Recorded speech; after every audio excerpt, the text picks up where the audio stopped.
I'm Elizabeth. I'm going to be your nurse today, and you have an order for an indwelling urinary catheter, which is going to be a tube that's going to be inserted into your urethra and sit inside of your bladder to drain the urine. And I've performed hand hygiene, and I'm just going to look at your wristband, and this is Miss Kristen Foley. And so now I'm going to log into the computer, go to my patients, and select Miss Kristen Foley.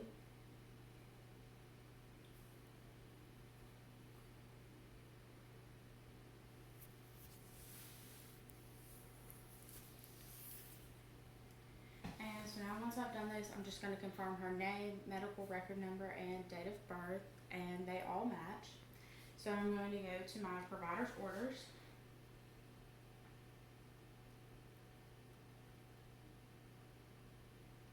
And confirm that I have an order to place an indwelling urinary catheter now.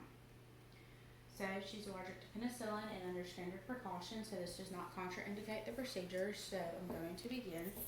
And so I'm going to have the bed at a working height, and I'm going to have my patient spread her legs, bend her knees, and place her feet on the bed in the lithotomy position. And I'm going to roll up her sheets and her gown. And I'm going to assess her genitalia before I begin to make sure there's no incontinence that needs to be cleaned up before I begin. And there's not. So I'm going to open my kit.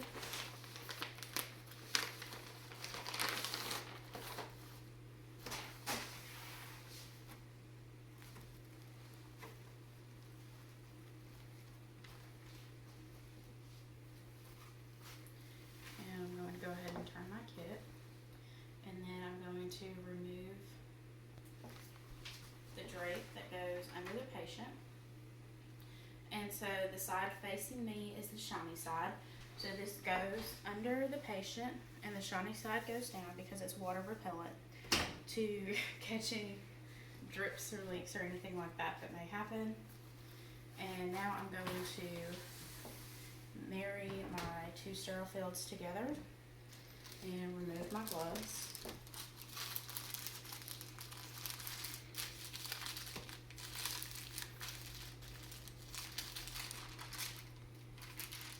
So I'm going to start with my dominant hand.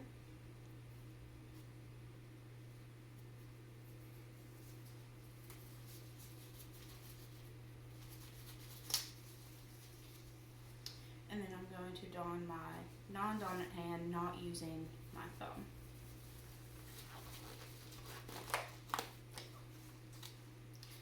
So now that I've done these, I'm just going to throw this away and begin. So this is for a male patient, which is not applicable today. And I'm just going to get my boxes how I need them positioned. So this is my sterile water, so I'm going to attach this to the port.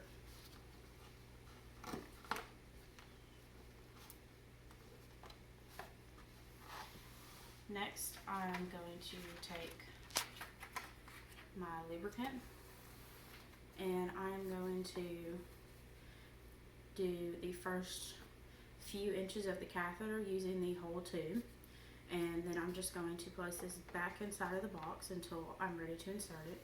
I'm going to throw this away. Then I'm going to take my iodine, open it, and pour it over all of the cotton balls. Throw this away. And now it is time to begin the procedure. So I'm going to commit my non-dominant hand to hold and open the labias.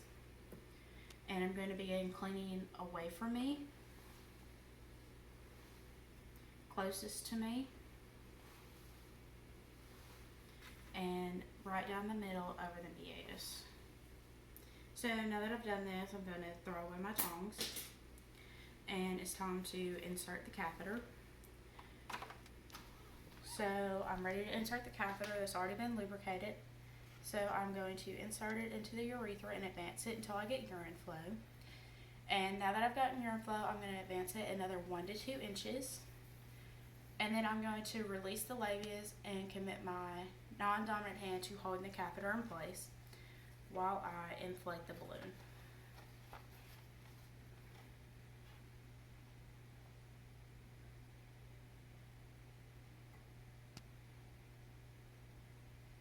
So now that I've inflated the balloon, I'm just going to give it a gentle tug to make sure it's correctly in place.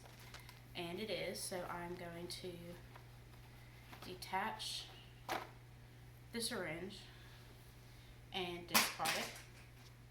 And now once I've done this, I can release the catheter.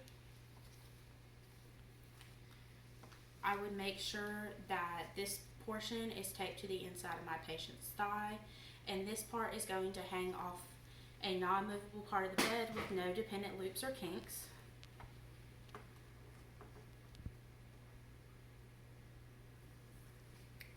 And so now that I've done that, I would clean up my patient to remove any excess lubricant and things like that.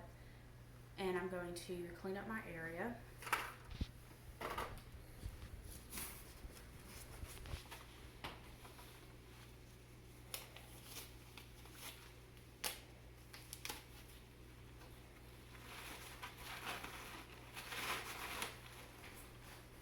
So I've cleaned up my area. I'm going to perform hand hygiene. I would let my patient get back into a comfortable position and cover them up. Once that's done, I would make sure that the bed is low and locked, the call light within reach, and I would thank my patient for being so cooperative today, and I would come back to the computer, log that I've completed the procedure, and sign out. Then I would perform hand hygiene and leave.